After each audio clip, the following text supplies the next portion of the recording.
you studied architecture, you're a qualified architect, Yeah. but now you're into the content creation marketing space. तो ये कैसे हुआ? So it actually goes back to my early school years. My career choices were architecture and journalism, and at that point, the idea of a professional degree was very critical. Yeah. And my dad said, you know what, you can always go back to journalism, but you cannot go back and choose architecture. So why don't you, even though he initially did not want me to even practice architecture, but he said, okay, if this is your final two choices, you go ahead and pick architecture and see if writing and journalism you can take on later. And that's really when it started.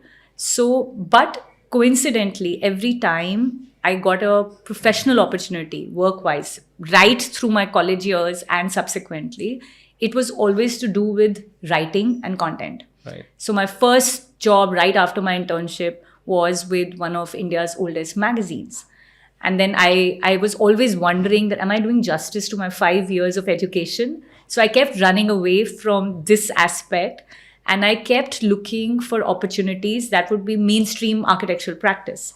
And then I decided to go in for a master's. Yeah. I went to London. I did a master's in architecture again, architecture design, because I always felt that design was the only way one could really do justice to the profession.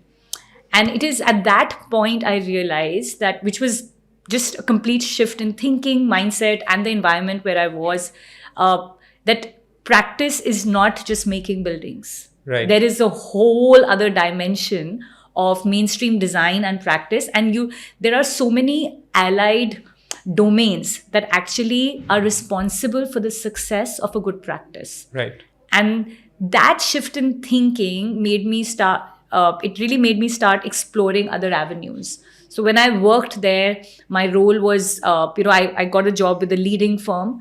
My role was always 50% design and 50% content, marketing, and writing.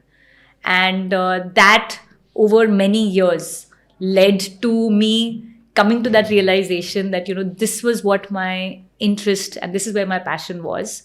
And I decided, I think when I was about 27, 28, to commit to this full time. Right. I stopped designing at all. I love design, but it's only, it's not something I practice at all now.